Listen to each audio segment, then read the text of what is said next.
Periodista español en su libro Caballo de Troya. Este texto que aduce en su epílogo, solo la figura del mayor y, lógicamente, el igual traslado igual del módulo al año 30 de nuestra era, son ficción pura, me deja con esta afirmación, y seguramente también a quienes hayan leído con mucho entusiasmo este relato, para encontrar una razón verdadera, con las mismas dudas que hallamos en todos los escritos que han aparecido sobre la vida del enviado de Dios, y con más y más preguntas de cómo fue en realidad esos instantes y todos aquellos que van desde el nacimiento del Mesías hasta su último instante entre nosotros. Al final, las pruebas de un viajero del tiempo en la época de Jesús le dan la razón a JJ Benítez de que todo lo que dice su libro Caballo de Troya es cierto, y es que mi canal ha encontrado muchas pruebas de que la historia es real. Ahí están algunos de mis vídeos para el que quiera verlos. La última prueba la encontré en el cuadro de la crucifixión de Jesús, donde aparece el mayor Jason de Caballo de Troya hablando por un teléfono móvil. Son muchos los que dicen cómo podía hablar por un teléfono móvil sin aquella época si no existían los satélites, pero olvidan que si existía un satélite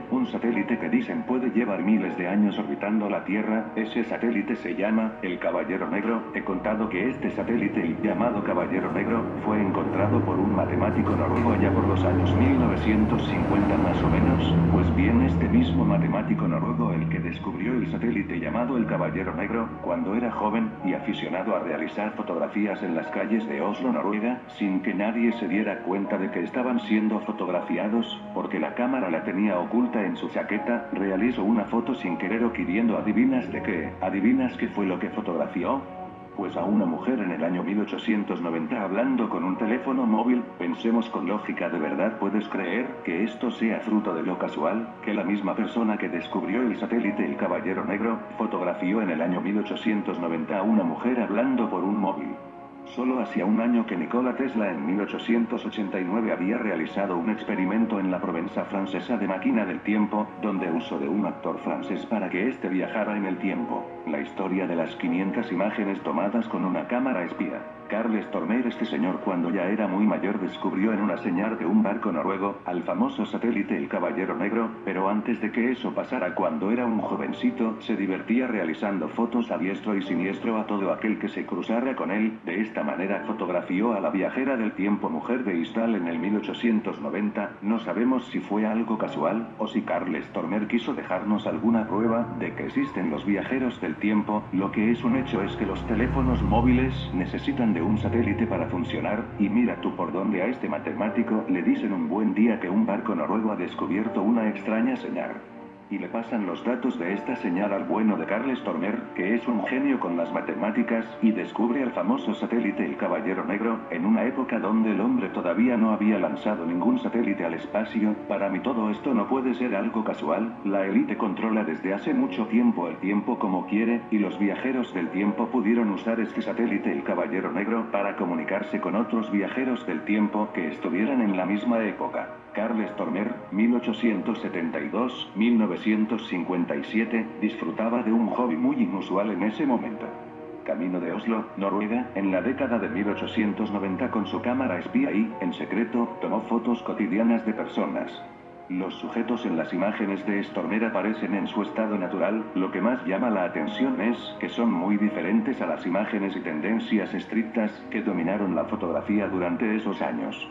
Carl utilizó una cámara con chaleco oculto Steel, inventado por Robert de Grey y fabricado en 1886 por primera vez por Western Electric en Nueva York, cuando estudiaba matemáticas en la Universidad Royal Frederick, ahora Universidad de Oslo. Era un recipiente plano y redondo escondido debajo del chaleco con la lente sobresaliendo por el ojal, dijo Stormer al periódico noruego St. Albard en 1942. Debajo de mi ropa tenía un cordón a través de un agujero en el bolsillo de mi pantalón, y cuando tiraba de la cuerda la cámara tomaba una foto. Los primeros paparazzi noruegos generalmente fotografiaban a la gente a la hora exacta en que los saludaban por la calle, a diferencia de las imágenes de Stormer, que muestran a la gente en estado natural sin percatarse que son fotografiados. Bajé por la calle Karl Johan, me encontré a una víctima, saludé, obtuve una sonrisa amable y tiré del hilo, continuó explicando Stormer. 6 imágenes a la vez y luego me fui a casa a cambiar el plato.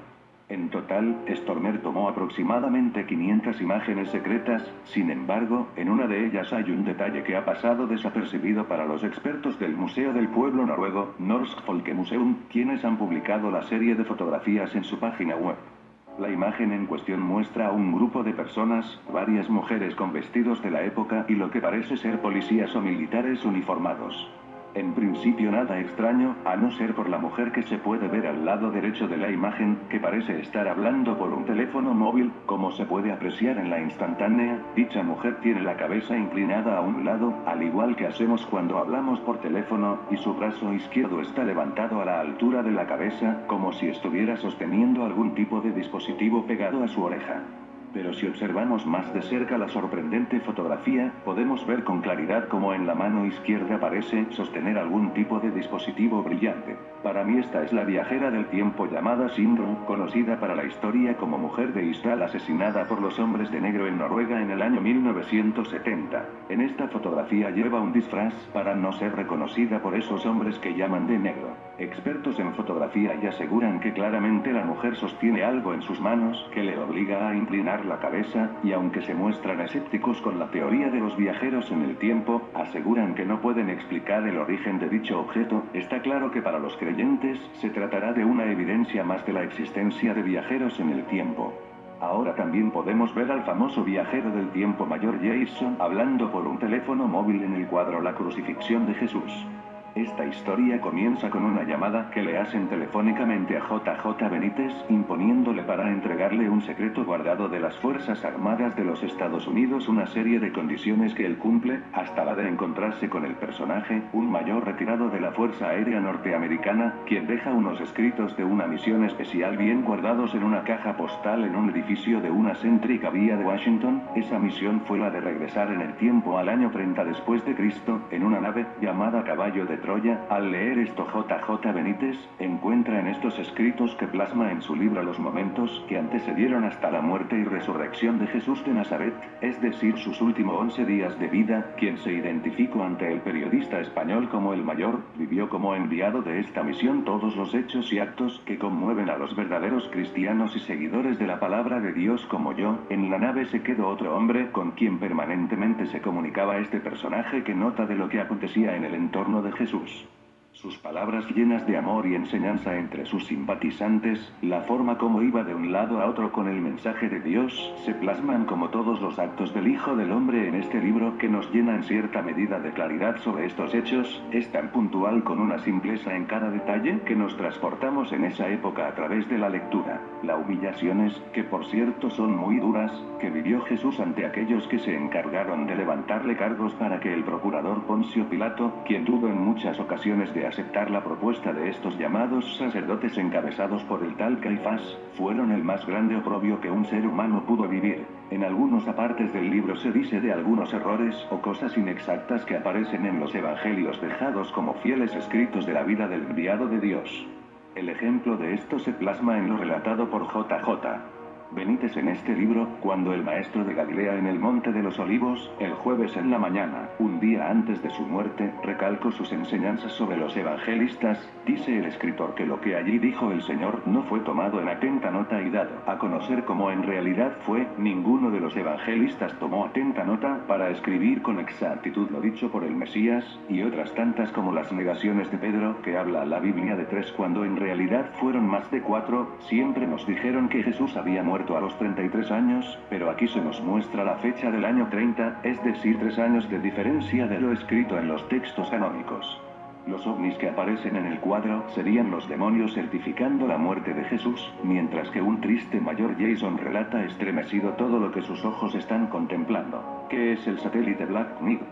En diciembre de 1927, Carl Sturmer, profesor noruego de matemáticas en la Universidad de Oslo, Leo Sejong, ingeniero de radio estadounidense, y Oy Taylor, consultor principal de electrónica en el Laboratorio de Investigación Naval, mientras investigaban las ondas de radio, recibieron una extraña señal procedente del espacio. Años después, en 1960, el Sputnik recibió la misma señal. Se piensa que esta señal provenía de un satélite o artefacto misterioso, de origen desconocido, desconocido. Se cree que era de origen extraterrestre, y las ondas de radio que emitía estaban siendo enviadas desde los años 20, lo cual concuerda con lo que detectaron en 1927 Stuermer, Young y Taylor. Después de esto la señal de radio desapareció. En los patrones de onda corta analizados por el astrónomo Duncan Luhmann, revela su origen como Epsilon, o el sistema de estrellas como lo fue hace 13.000 años. En su obra Disneylandia de los dioses, John Keel, se narra una historia cuyo parecido con la de este satélite parece no ser casual.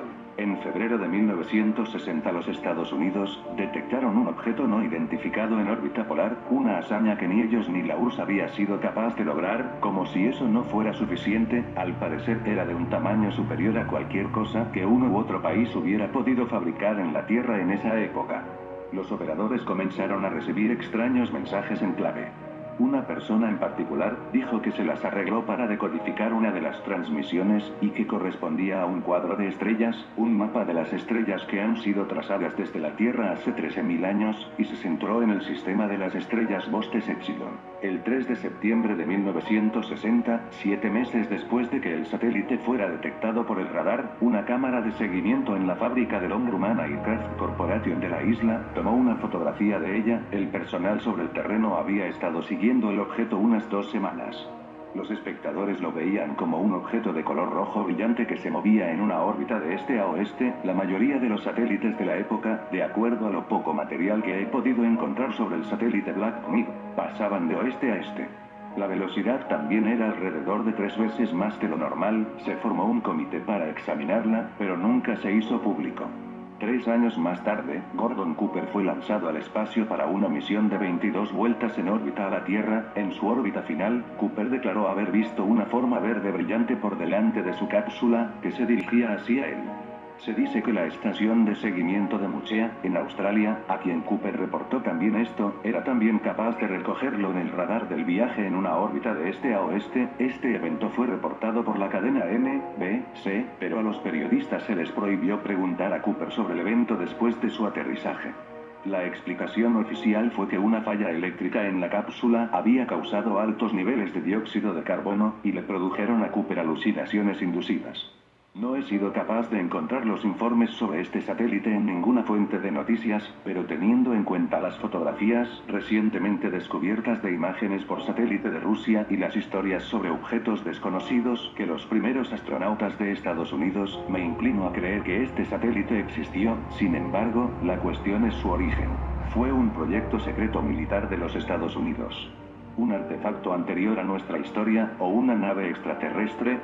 Según algunos, este satélite era un artefacto muy antiguo que permaneció en órbita para controlar nuestra evolución y desarrollo, y pertenecía a nuestros creadores, pero las evidencias son insuficientes para determinar una respuesta a este misterio. En febrero de 1960 los Estados Unidos detectaron un objeto no identificado en órbita polar, una hazaña que ni ellos ni la URSS había sido capaz de lograr. Como si eso no fuera suficiente, al parecer era de un tamaño superior a cualquier cosa que uno u otro país hubiera podido fabricar en la Tierra en esa época.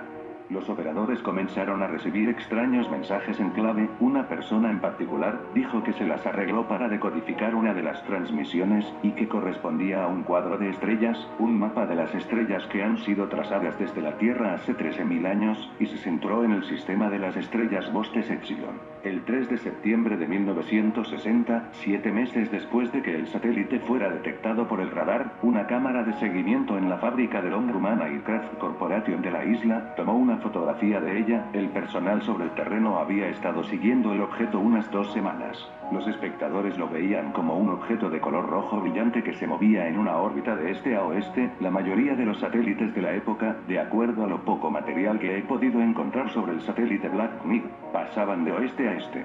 La velocidad también era alrededor de 3 veces más de lo normal. Se formó un comité para examinarla, pero nunca se hizo público. 3 años más tarde, Gordon Cooper fue lanzado al espacio para una misión de 22 vueltas en órbita a la Tierra. En su órbita final, Cooper declaró haber visto una forma verde brillante por delante de su cápsula, que se dirigía hacia él.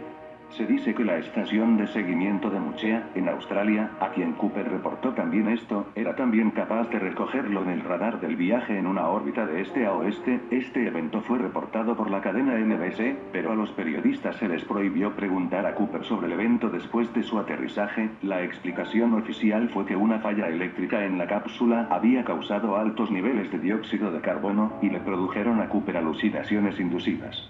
No he sido capaz de encontrar los informes sobre este satélite en ninguna fuente de noticias, pero teniendo en cuenta las fotografías recientemente descubiertas de imágenes por satélite de Rusia y las historias sobre objetos desconocidos que los primeros astronautas de Estados Unidos, me inclino a creer que este satélite existió.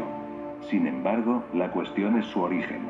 ¿Fue un proyecto secreto militar de los Estados Unidos, un artefacto anterior a nuestra historia, o una nave extraterrestre?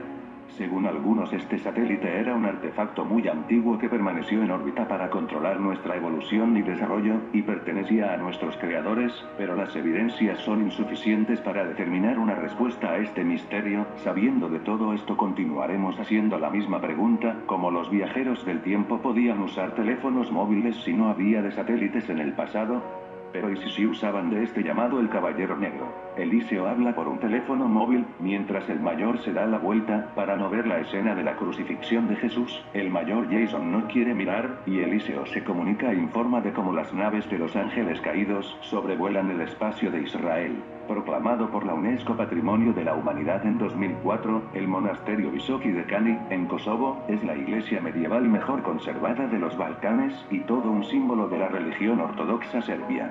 Dedicado a Cristo Pantocrátor, de imponente arquitectura romántica y bellamente adornado con frescos que son un ejemplo acabado del arte bizantino, el monasterio fue establecido en 1327 por el rey Stefan Uros III de Kanski, y su construcción fue continuada y concluida en 1335, luego de la muerte del rey en 1330, por su hijo y sucesor al trono Stefan Uros IV Dusan, aunque los frescos recién fueron acabados en 1350, esto es, exactamente, a mitad del siglo XIV. Más allá de su incontestable valor histórico-cultural, esta iglesia ha cautivado desde hace algo más de 40 años el interés de los defensores de la hipótesis del antiguo astronauta a causa de una provocativa pintura de la crucifixión de Jesucristo que muestra en el cielo dos raros objetos cuyo aspecto permite evocar alguna especie de runabov salido de la famosa serie televisiva Star Trek. De hecho, incluso sin necesidad de abusar la vista ni forzar para nada a la imaginación, puede uno ver claramente a sendos personajes sentados en el interior de cada objeto celestial, al igual que pilotos cuyas manos parecen patentizar de la mejor manera la actitud de aquel que está manipulando los controles de alguna clase de ingenio volador. Pero debajo de estos ovnis hay dos viajeros del tiempo, donde se puede apreciar como uno de ellos sujeta un teléfono móvil junto a su oído. Es curioso, pero estos personajes parecen tener solo 4 dedos, y también parece el color de la piel tener un tono verdoso.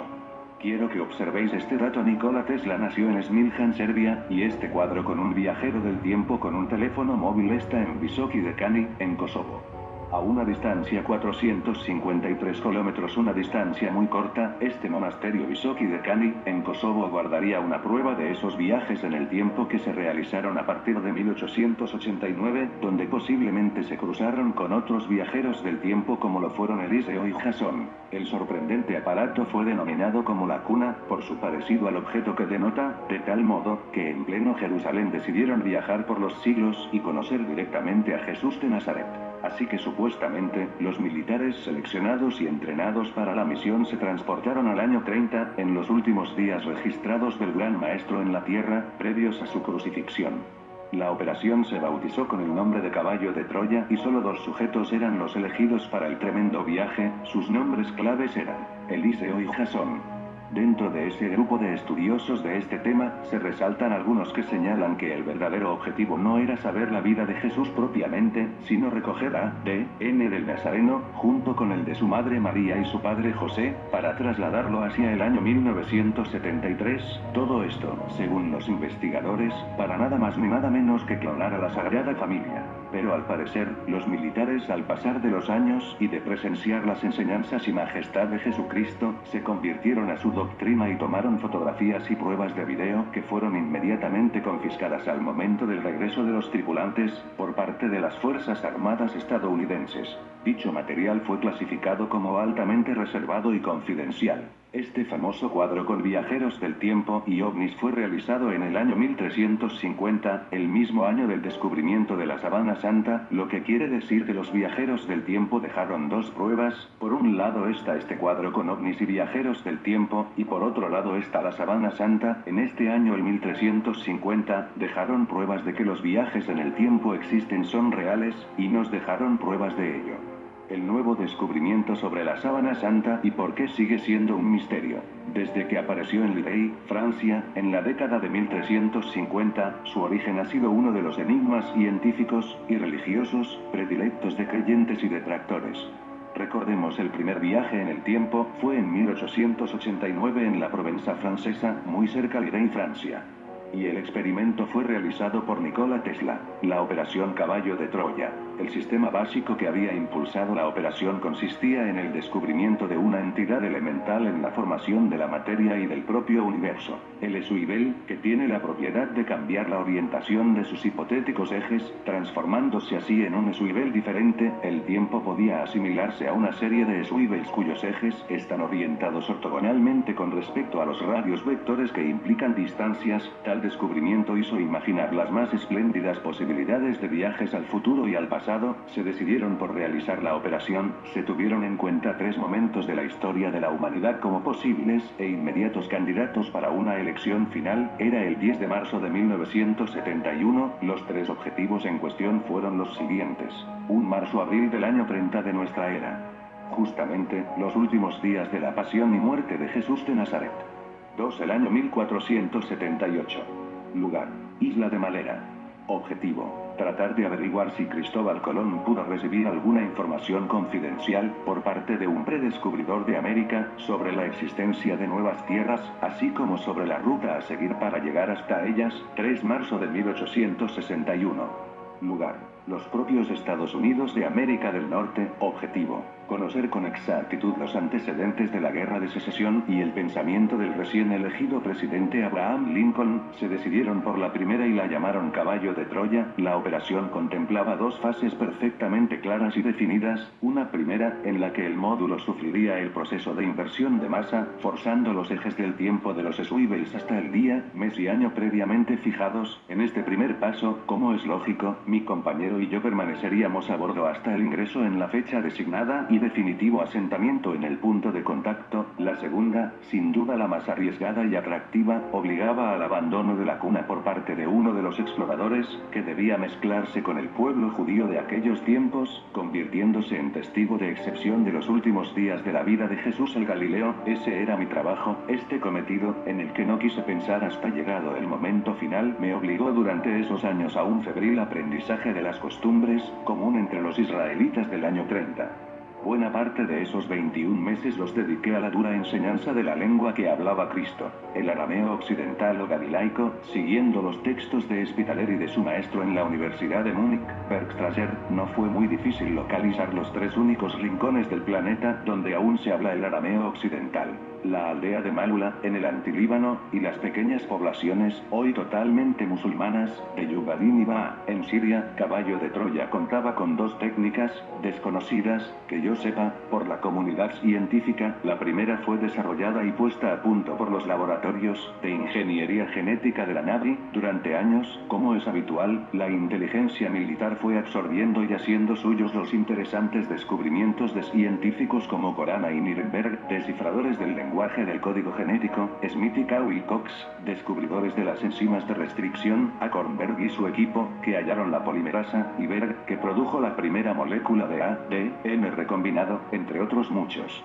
La segunda tenía sus orígenes en la nanotecnología. Se trataba de una magnífica obra de ingeniería biológica, puesta al servicio de la operación, y fundamentada en los descubrimientos de Leland Clark y Gilbaut, de la Fundación de Investigación Infantil de Cincinnati y de la Universidad de Louisiana, respectivamente.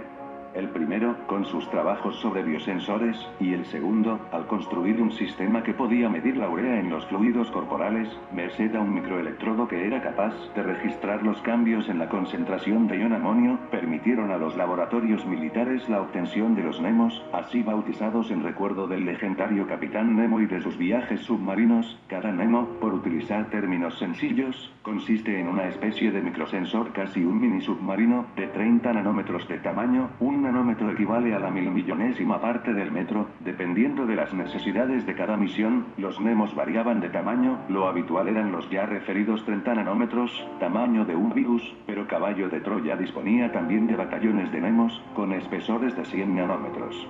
Actuaban como sondas, y también como correctores, proporcionando toda clase de información. Eran una bendición, en lo que se refiere al diagnóstico médico, pero también una arma de doble filo, peligrosísima. Desde mediados de la década de los años 50, cuando Clark inventó el electrodo que medía el oxígeno disuelto en la sangre, los laboratorios militares no han cesado de trabajar para la obtención de Nemos que puedan destruir a un supuesto enemigo. Imagino que el hipotético lector de este diario adivinará a qué tipo de horrores me estoy refiriendo. Es por ello por lo que no haré una descripción detallada de estos asombrosos robots orgánicos, capaces de llegar al último rincón del cuerpo humano, de fotografiarlo, de transmitir los datos y de destruir o corregir todo tipo de células. Si así fuera necesario, los Nemos identificaría y transmitiría por radio el patrón de bandas, es decir, el perfil genético del individuo.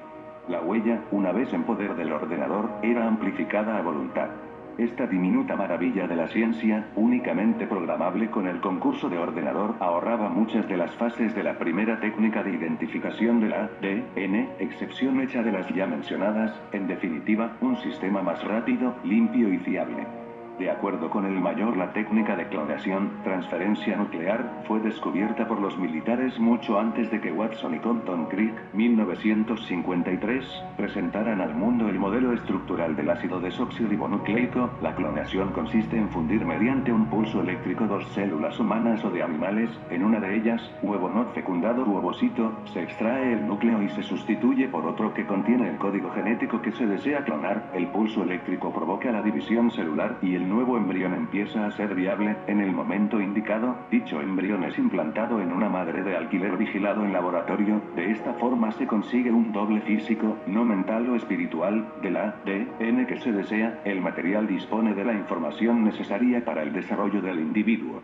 De acuerdo con investigaciones realizadas por expertos en las conspiraciones mundiales, la Fuerza Aérea Norteamericana habría llevado a cabo un plan secreto en el Estado de Israel, en el año 1973. Experimentaban con la física cuántica y lograron desarrollar una máquina del tiempo que funcionaba trabajando con las nanopartículas, pues se descubrió que es la materia prima de lo que se conoce como tiempo. En fin, amigos de Supercrack Estrella, si el video te gustó, pulgar arriba.